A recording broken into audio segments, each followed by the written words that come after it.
So, after half a lifetime of working his way to the top of Hollywood, but never getting the platform and the creative freedom to shine and show the true depths of his genius to the world, Dave Chappelle finally got that opportunity when Comedy Central gave him his own sketch comedy show.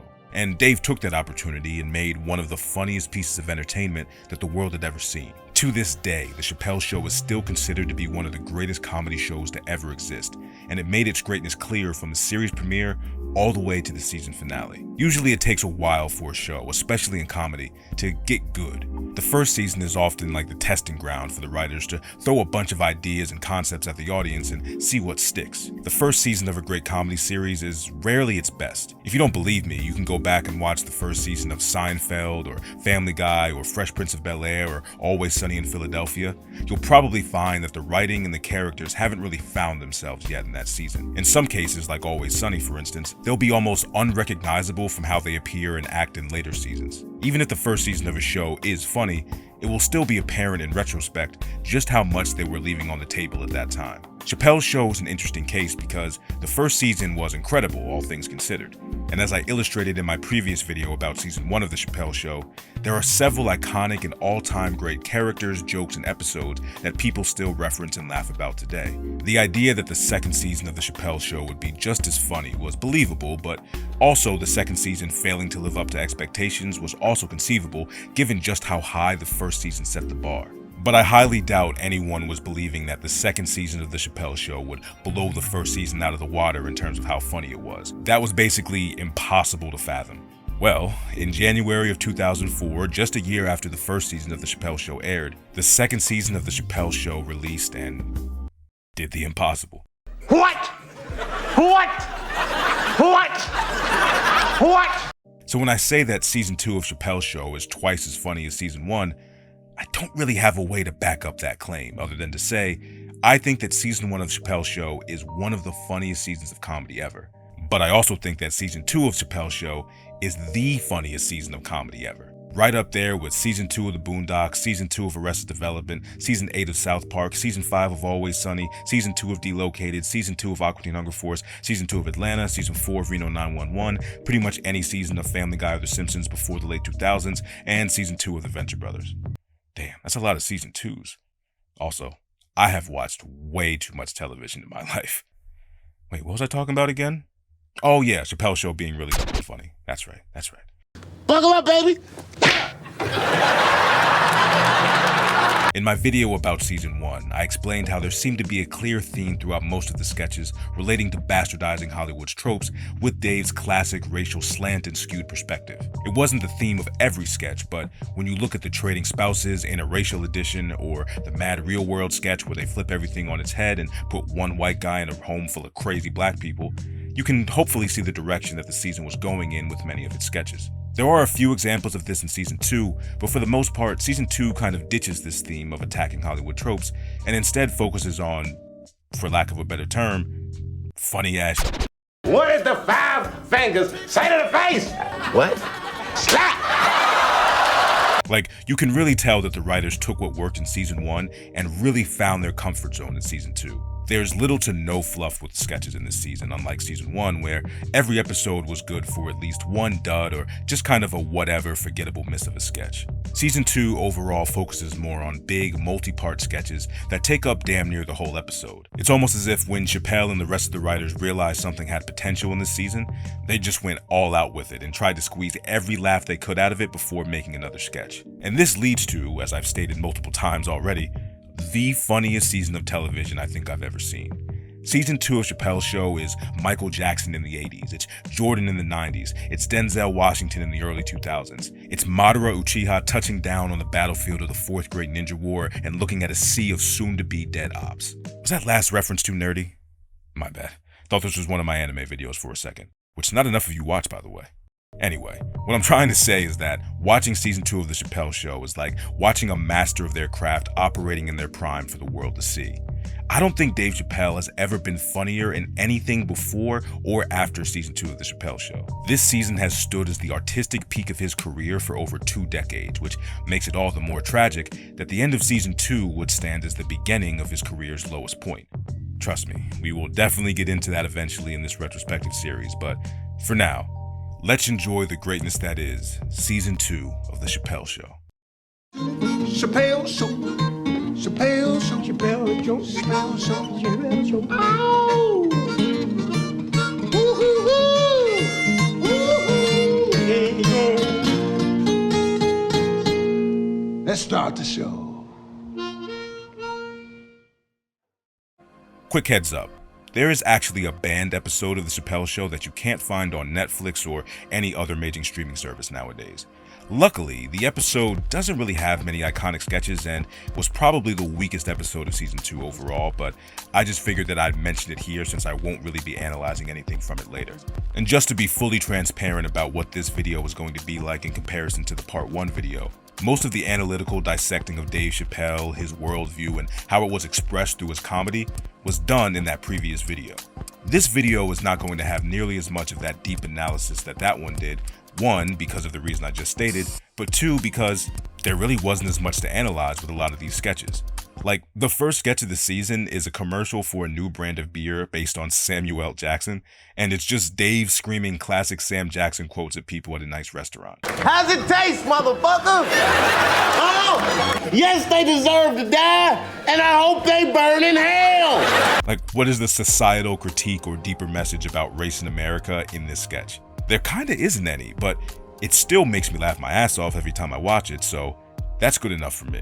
Basically, this video is going to be a lot more Dave Chappelle glaze than it is Dave Chappelle critique and analysis. Don't worry though, that real analytical shit is coming in Part 3. But anyway, episode 1 of Season 2 has some other great sketches after the Samuel L. Jackson sketch. There's the sketch of Dave going through the history of his bloodline and showing how he and his forefathers have all been against politicians and people in power, and also how those elites have always been screwing over the common man. There's also a sketch of Dave pretending to be a politician like the ones he loves to criticize, but of course his policies for how to improve the world are fittingly crude and ridiculous for the Chappelle Show. There's also the Things Are Different in Slow Motion sketch, which has always been one of my favorites since I was a kid. But the toilet sketch in particular is just yet another example of how Dave can get away with crude toilet humor, pun unfortunately intended, because he makes disgusting gags like this so unpredictably hilarious. One thing that is a consistent theme of Season 2 is Dave dealing with what has come from his newfound success and how his life has changed since the Chappelle Show started airing. Many of the sketches in Season 2 are introduced with Dave mentioning the success of the show and how the sketch was inspired by some kind of interaction or revelation that came about because of Dave's new status as a superstar. Since I've been doing the show, a lot of rappers have been asking me to be in their videos. I seen R. Kelly in Chicago. He's mad at me. Ain't no punchline to that. That nigga is mad. A lot of flack I've been getting for the racially charged sketches. It happens. Since I started the second season, one, like when I walk down the street, people always scream stuff out. Like I'll be with my kids and people are like, I'm Rick James, bitch. Dave has always felt like a comedian who makes jokes about his experience.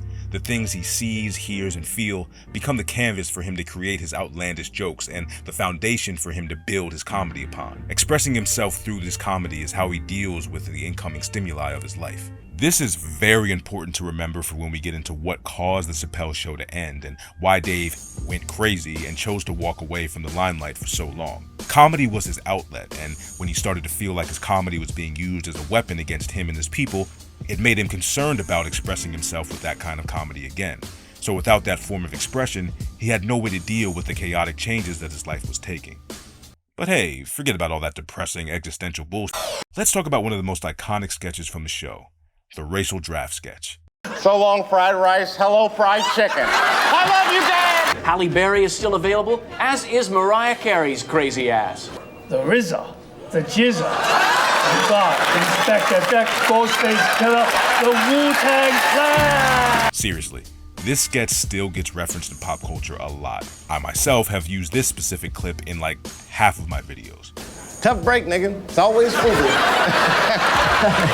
But as stupid and cheaply offensive as this sketch is, I still can't help but laugh at so many parts of it.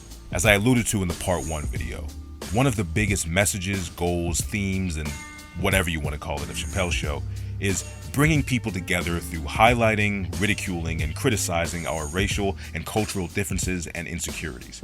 This sketch is pretty much just all that wrapped up in a 5-minute package. Episode 2 has a lot of great sketches in it as well. I love the Whack Arnold sketch because, on top of being very funny, it also makes a great point about what it's really like working menial jobs. Yo, I heard Calvin got a job. Man, I'm proud of him. Let's rob that nigga, man. Yeah, son. Afternoon, ladies. Ew, nigga, you smell like French fries. What's up, fry guy? Punk, bitch. And it makes a great statement as well about fast food corporations like McDonald's poisoning our communities under the guise of helping the disenfranchised find employment within their own community. Funnily enough, I think out of all the sketches in the show, this is the one that could have been a whole cutting-edge black dramedy series. Like, put Donald Glover as the main character and let Hiro Murai direct, and you basically have the precursor to Atlanta. I ain't giving you no hamburgers, no apple pies, I ain't giving you shit. Calvin got that on lockdown. If you want some Whack Arnolds, you got to go through me. You cut off. As a quick side note, I didn't really mention Donnell Rawlings much in the previous video on season 1, but that was because there was a lot of stuff I had to cut for time in that video, and also because I feel like he makes a much better contribution in season 2. This part of him here, randomly singing this song, is just one of the shining examples of how funny he can be. The meanest burger in the world could be the meanest burger in the world if you cook it that way. I need to stop smoking this shit here, boy. We also get the glorious return of comedy legend Paul Mooney, but instead of doing Ask a Black Dude, now he's doing Negro Damas, which is a stupid parody of Nostradamus, the guy who could see the future and read people's fortunes. Why is President Bush so sure Iraq has weapons of mass destruction? Because he has the receipt. Next question. Boy, I wonder if he'll say something spicy about another black comedian in one of these sketches. And then there's the Black Gallagher sketch, which was pretty funny. And probably one of the weaker sketches of season 2, which is saying a lot because it's a pretty funny sketch all things considered, but definitely not one of my favorites. But the big sketch of this episode is the Niggar family sketch, and no, that is not a slur, because there's an A where the E would be. See? Please do not demonetize me. This sketch is pretty one note, but it's a damn funny note, and I think it's dragged on just long enough before it starts to run dry. And it's my favorite family to deliver milk to. The niggas. Sorry about that. Oh, nigga, please. Nigga, please. I bet you'll get the finest table the niggas ever got in this restaurant. This racism is killing me inside. I think my favorite thing about this sketch, though, is that Dave Chappelle is clearly having just as much fun calling this white family the N-word as I am watching it. And then we get to episode 3, which, unsurprisingly, also has a lot of really great sketches. There's the short but sweet rib sketch, which is actually the first time that I had heard about the itis. Shout out to one of my favorite Boondocks episodes. And there's also a pretty funny sketch about different types of music affecting different races of people, differently. God, there's gotta be a better way to say that. Another quick side note. John Mayer is in this sketch, and I gotta ask you guys, is John Mayer the most talented musician who also happens to make the worst music? Like, I play guitar. Not very well, but I can play some songs and I can write some songs on the guitar. Take it from a very average guitarist. John Mayer is an amazing guitar player. He's better than you probably even think he is, but I don't think I've ever heard a good John Mayer song. Maybe it's a cultural thing, maybe his stuff is just not for me, but please let me know in the comments how you guys feel about John Mayer. I got a lot more responses than I was expecting in the last Chappelle video when I asked you guys about Joe Rogan, so I'm kind of interested in what people think about this other white man. Anyway, long story short, John Mayer bad, sketch good. Moving on. Hey, yo! Shut the fuck up! Okay. But the other big sketch of the episode is the 3 Dave sketch. Basically, it's Dave giving us a peek into his mental state at the ages of 18, 24, and 30. I've always enjoyed this sketch because it is genuinely hilarious, but rewatching it for the first time now as a man in his 30s, yes, I am old, please don't insult the elderly, it really hit me just how much I relate to this sketch. Obviously, I'm not Dave Chappelle, and there are many things about him that are very different from me, but I can still see myself at these specific ages and find similarities in how we both behaved and thought. Spread your cheeks and lift your sack. That's right. You act like all I want to do is zoom, and your boom, boom. You know what she had the nerve to say to me? That I smell like I've been at the teddy bar. So the fuck what? Nick Cannon is hilarious. Man, fuck you, son. I'm broke, nigga, I'm broke! 18-year-old me was wide-eyed and optimistic, if not incredibly naive and gullible about the world. Mid-20s me was probably the most immature and dickheadish that I've ever been, but at my core, I was just lost and confused about my place in the world. And 30-year-old me is mostly broke as fuck and kind of bitter about not being where I thought I would be in my life by now, but I still have responsibilities that I have to handle like a man, and for the most part, I do. I don't hate Nick Cannon though. I've been watching him my whole life, and Dave's TV son is right. He is hilarious. He should also probably invest in a vasectomy though. Okay, so we're finally here. Episode 4 of The Chappelle Show marks a pretty seminal moment, not just in the history of the show, but kind of in pop culture history as a whole. Episode 4 is the first installment of Charlie Murphy's True Hollywood Stories. Specifically, it's the Rick James episode. I've talked a lot in these Chappelle Show videos about what is the most iconic Chappelle Show sketch. But the Rick James sketch might really take the cake for the best and most memorable sketch in the show's history. I'm Rick James, bitch. Enjoy yourself. Charlie Murphy! Habitually, he's a habitual line stepper. Motherfuckers take one more step, I'm kicking this nigga out the motherfucking window. Fuck your couch, nigga! Fuck your couch! They said they never gave you niggas money! What? Slap! Cocaine's a hell of a drug. I remember my whole family being in tears watching this sketch back in the day from laughing so hard for so long. I'm not sure I've ever seen anything that was so consistently funny for its entire runtime as this sketch. It is hilarious line and hilarious moment after hilarious line and hilarious moment.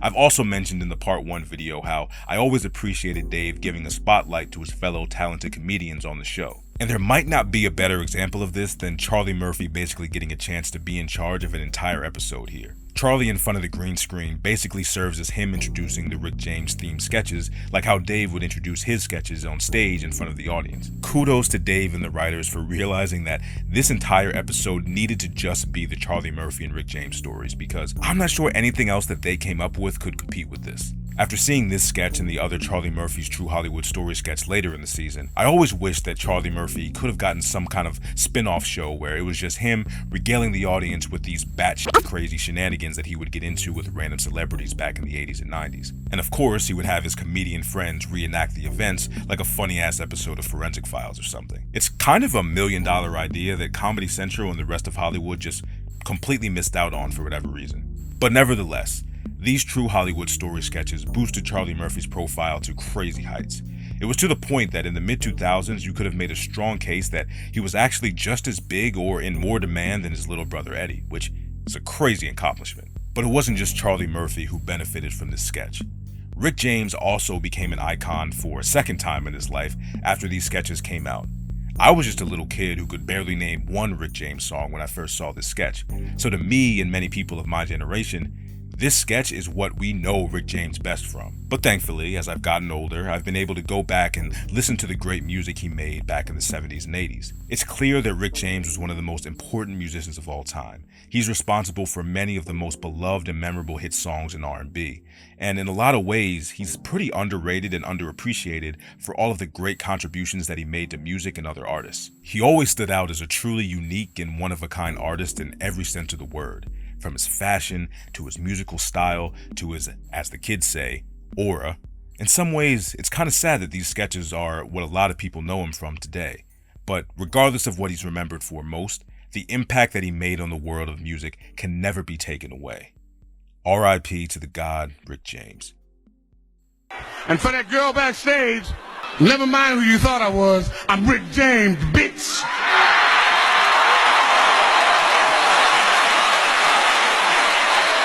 Oh yeah, I guess the love contract sketch with Rashida Jones is in this episode too. It's pretty funny and probably something more black male celebrities should invest in. When it comes to episode 5, the thing that I can never stop thinking about is just how crazy it is that the Prince True Hollywood Story sketch is somehow the weaker of the two Hollywood Story sketches. Because make no mistake, this is legitimately one of the funniest things in the show. It's also just not as good as the Rick James one. It's also crazy that these stories about Rick James and Prince are supposed to be true. Like, the Rick James stuff was crazy enough, but this Prince story is downright unfathomable. But apparently, it really did happen. Prince really can hoop like that, and he really did cook them all those pancakes. After it was all over, he took us in the house to serve us pancakes.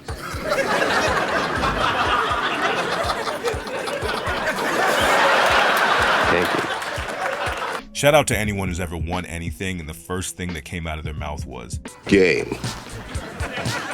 Blouses. It's also wild to think that not only Charlie Murphy, but even Rick James and Prince are all gone now. Pretty much everything I said about Rick James can be said for Prince and then some. He was truly one of a kind and inspired an entire generation of artists and even regular everyday people with his music and unforgettable presence. R.I.P. to the god formerly known as Prince. But unlike episode 4, which was pretty much just Charlie Murphy's True Hollywood Stories, this episode actually has a few other great sketches too. There's the Law & Order reversed race sketch, which is great. One, because it highlights Tron, one of Chappelle's most underrated characters, but it also speaks to the unfortunate truth of how the justice system seems to work depending on both race and class of the offender. And I know I said there wasn't going to be as much satire about American race and society to analyze with season 2, but for this topic, there's probably too much to analyze for this video, so I'll save that for another day. I plead the fifth. I plead the fifth. 5, 1, 2, 3, 4, 5. But oh look, it's beloved white man Bill Burr. I wonder if he'll be important in this story later. Then his wife threw her titties in my hand. It was weird, Your Honor. You grabbed her titties. I saw you! We also get yet another funny Tyrone Bigham sketch with Red Balls, a parody of Red Bull, which was just starting to take off back in the early 2000s. And oh boy, we also get another installment of Negro Damas, and one of the most important jokes in the entire history of the show. White people love Wayne Brady because he makes Brian Gumble look like Malcolm X. And moving on to episode 6, which is technically episode 7 because of the whole, band episode thing, we actually get a lot of good content here. This episode is where we get an installment of The Day in the Life of Little John. Little John, if you don't know, was an incredibly popular rapper / producer back in the early to mid 2000s who sort of popularized crunk music. And if you don't know what crunk music is, it was basically the hip hop equivalent to mosh pit music. It was all about drinking, screaming, beating the shit out of people, and having a great time at other people's expense. Anyway, these Little John sketches are very one note and the joke kind of wears thin pretty quick. Probably some of my least favorite sketches of season 2. What? Proof of insurance. What? Proof of insurance. What? Thank God one of them was in the band episode so I don't have to talk about it. The anti-weed sketch has pretty elite misdirection at the end of it, and I love Dave's reaction to it afterwards. I just love the fact that I have a show where you can run over a kid and everyone just bust out laughing. Only this show. Mooney on Movies is a great sketch because, well, it's Paul Mooney, so what do you expect? But this sketch also has a real season 1 vibe to it, being that it's mostly about critiquing Hollywood. I also love the part where the chair flies up after Paul says something controversial. You know it's just a front. They sell drugs out of barbershops. I also gotta say that I really love the World Series of Dice sketch. It's the glorious return of Leonard motherfucking Washington, who is my pick for Dave's most underrated character. First of all, you better check your tone ring, man. Little Washington. Don't get butt naked for nobody. You want this role, nigga? You're gonna have to shoot me. Okay. And it's also the introduction of Chappelle Show icon, Ashy Larry. Ashy Larry, Marcy Projects, Marcy, son, what? Seriously, I feel like this character did so much for Donnell Rawlings' career post-Chappelle Show. We also get an installment of When Keeping It Real Goes Wrong, and the sketch is basically a very funny take on the code switching that many black people and people of other races and cultures have to do in certain spaces in order to adapt and survive. As a rule of thumb for me, any sketch where Dave randomly starts barking at people is a winner in my book. That is a game, nigga. All of this, and we have a pretty cool musical performance from Common and some guy named Kanye West. Apparently this was his first ever appearance on television. I wonder if his career ever took off. You know what? Let me check his Twitter and see what he's doing today. Oh, Oh my God. That's actually the worst thing I think that I've ever seen. How is this legal? Is he okay? Who's around him allowing him to do this? Man, maybe people should stop paying attention to him for a while. Moving on to episode 7, we basically get an entire episode of the I Know Black People game show, which is another $1 million idea that I think would actually go over better today than it would have back in 2004. How can black people rise up and overcome? How can they rise up and overcome? Well, can they? That is correct. Let Kev on Stage host it, and let white people like Trevor Wallace, Timothy Chalamet, and Billie Eilish make appearances. It'll be great. Problematic and offensive? Yes, but still really great. We also get another installment of When Keeping It Real Goes Wrong. Not as much to say about this one, just really funny. I'm fitting to ride on this bitch. And the episode ends with a pretty cool Erykah Badu performance. Pretty understated, but solid episode, all things considered. In episode 8, we get more of Dave talking about how people treat him differently now that he's famous. This leads into the What Dave is Really Thinking sketch. And when it comes to this sketch, I specifically love this Arsenio Hall part. How come you didn't tell me how good the cheese was? Motherfucker! Good ass cheese, man. What you looking at? I was Bob Eubanks looking motherfucker. You should have told me how good the cheese was. And I don't know if I'm alone in this, but similarly to Granddad's New Shoes song from the Boondocks, new shoes,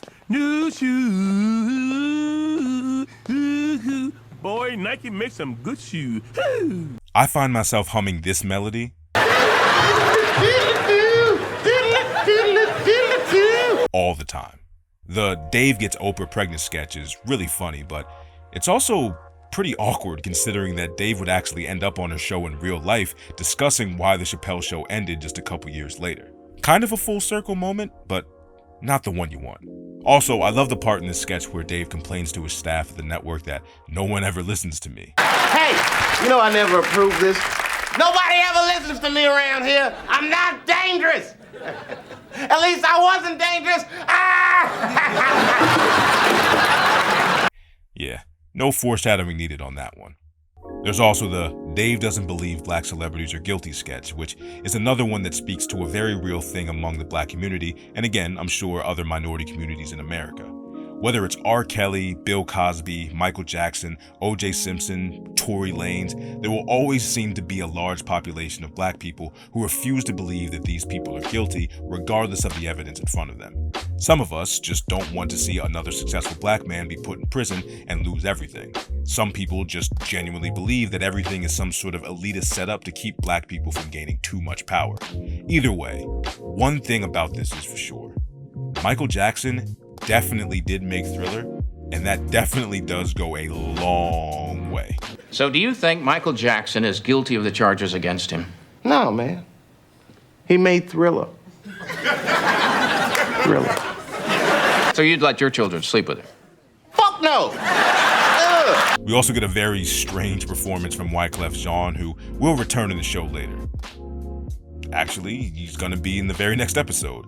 The big sketch of episode 9 is the Making the Band sketch. And this sketch is so iconic, one, for how they got all the actual rappers from Making the Band to appear as themselves in the sketch.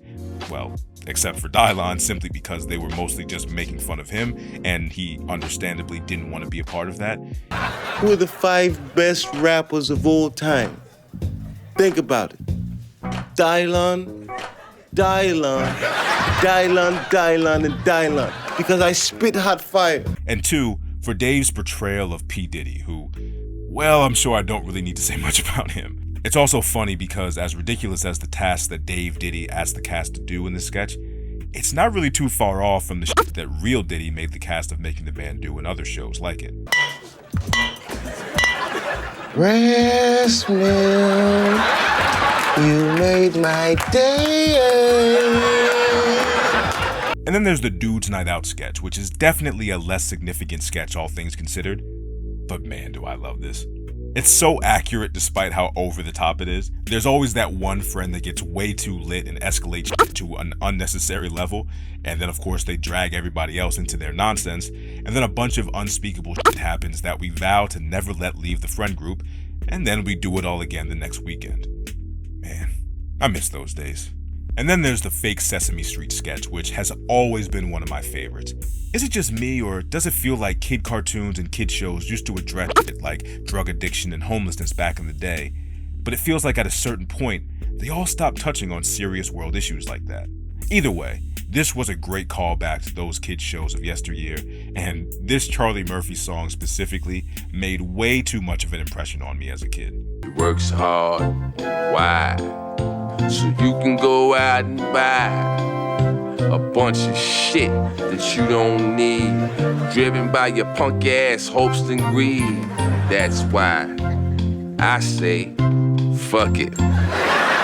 The episode ends with a Snoop Dogg performance accompanied by the incorrigible Tyrone Biggums.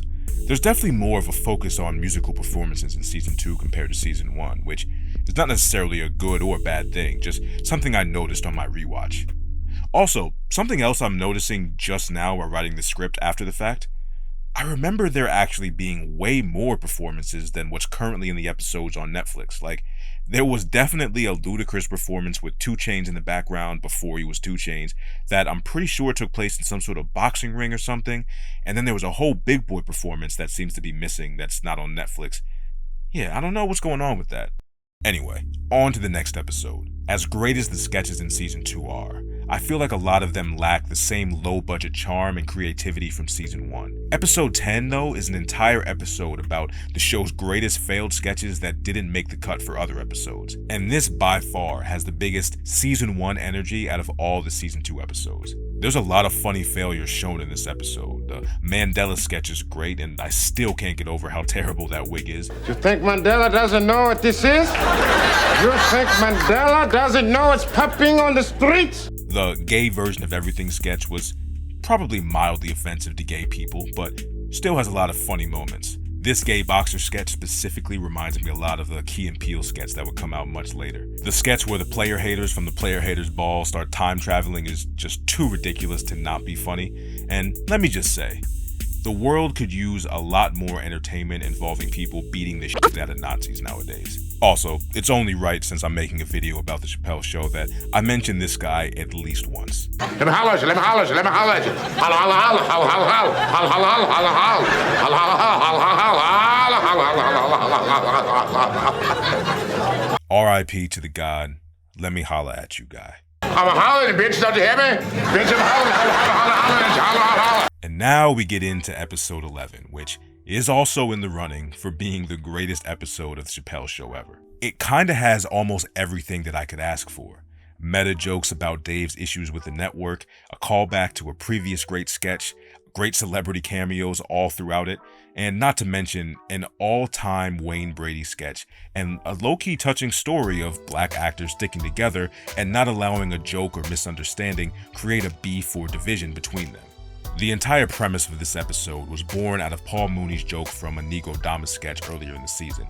The joke that claims that Wayne Brady makes Bryant Gumbel look like Malcolm X, basically calling Wayne Brady corny as hell. As Wayne Brady himself explains, next thing I know, this man calls me, no one calls each other in show business because they're all too arrogant. He calls me, Wayne, hey man. But he called me and said, hey, look, you know what? I really respect you and I would love for you to come out and do the show. I canceled 3 of my shows to come and do this because that meant so much. So at one point in time, Dave Chappelle did know how to apologize for an offensive joke. I mean, I guess it wasn't his joke, but still. That's kind of interesting. Anyway, Wayne agrees to do the show, and this is the result. Oh shit, it's Wayne Brady, son! Oh shit! Is Wayne Brady gonna have to choke a bitch? This is not an option, nigga. If you do not smoke this, we have a problem. She is not gonna believe that this happened. That's because she is never gonna know about it, bitch. What? I make Bryant Gumbel look like Malcolm X, huh, motherfucker? I'm Wayne Brady, bitch! It was Mooney! One of the greatest comedy sketches of all time. This sketch and Wayne Brady in this sketch were so good that Wayne Brady, who at this time was really more known as the funny, nice guy, public darling kind of figure, immediately got a role as a villain in some, admittedly mid, Hollywood movie that came out a year or so later. Also, the joke Wayne mentions near the start of the episode about not many black actors in Hollywood and him taking Dave's spot is actually very telling of how Hollywood often treats successful black performers. There are only a few of us black actors that happen to be working, and nothing makes me happier than to be able to take another black actor's job. Usually there was only room for one successful black man or woman in a certain space of entertainment at the top. It went Eddie Murphy, then Chris Rock, Dave Chappelle, Cat Williams, Kevin Hart. Martin Lawrence might have had a brief stint somewhere in there. Basically, in Hollywood's eyes, it was like you couldn't have too many funny black guys in the same movies or shows, otherwise people would consider it a black movie or show, and then it wouldn't get as much attention, at least according to Hollywood. I think things are starting to change now regarding this, but there's still a lot of residual effects from this trend happening today. There's also the return and final appearance of Tyrone Biggums and, oh look, Joe Rogan as well in this Fear Factor parody sketch. Just like all of the Tyrone Biggums sketches, it's pretty funny, you know, just a crackhead doing crackhead things. I'm gonna tell you something about me, Joe Rogan, that you might not know. I smoke rocks. It's kind of interesting that Tyrone Biggums became sort of like the mascot of the Chappelle Show. It's definitely the most recurring Chappelle character, but I don't think any of his sketches are really top tier, or they wouldn't be in my top 10 favorite Chappelle Show sketches. They're never bad, but they're never like groundbreaking either. But after that, this leads into the final episode of season 2 and what would actually end up being the unofficial final episode of the Chappelle Show as a whole. And funnily enough, they saved arguably the worst and dumbest sketch for last with the civil rights bathroom sketch. It is all just a matter of the steaky and the cocky-dookie. It's not terrible, it's just crude and stupid, and it reminds me way too much of the Diarrhea Choir sketch from season 1. We also get another installment of A Moment in the Life of Little John that also ties back into the Oprah sketch from earlier in the season. So far, kind of 2 weak sketches out of the gate with this episode, but the main attraction of this finale is the Black Bush sketch. And man, does it save the entire episode. Say word, he tried to kill your father, son. That nigga tried to kill my father! The nigga bought aluminum tubes! Do I need to tell you what the fuck you can do with an aluminum tube? What about people who say you're only interested in the Middle East for oil? What? Who said something about oil, bitch? You cooking? Trying to get that oil! M-A-R-S, Mars, bitches. That's where we are going. Mars, Red Rocks! Yay! Considering how hard Chappelle went in on Bush and the US government as a whole all throughout the series, I think ending the season and incidentally the entire show on the Black Bush sketch was a pretty fitting finale. The great cameos, the scathing satire of the most powerful man in the world, all with some of the best writing and most iconic jokes of the series. This is how you're supposed to end a season of great television. And with that, it was over. Dave Chappelle gave his final goodbye to the audience in attendance and to the audience watching from their TVs at home, and left us patiently waiting for the third season to arrive. Yeah, that never happened. Why didn't it happen? Well, because shortly after season 2 finished airing and during the production of season 3, Dave Chappelle just left the Chappelle Show. After 2 straight years of delivering amazing sketch comedy to the masses in 2003 and 2004, all the audience received in 2005 was a 3-episode collection of sketches called The Lost Episodes that were hosted by show regulars Donnell Rawlings and Charlie Murphy. It would be a very long time before Dave Chappelle returned to the spotlight, and many fans like myself were simply left to wonder why without any clear answers. Hell, it's been 20 years and the full story still has not been told of exactly what happened to make Dave walk away from the show. But in the next video, we're going to do the deep dive on this topic that Dave and the Chappelle Show deserves. A deep dive into Dave's fall from grace, slow methodical rise back to the top, and the very rocky road that he's been on since returning. Oh God, I'm finally going to have to talk about those trans jokes, aren't I? Shit.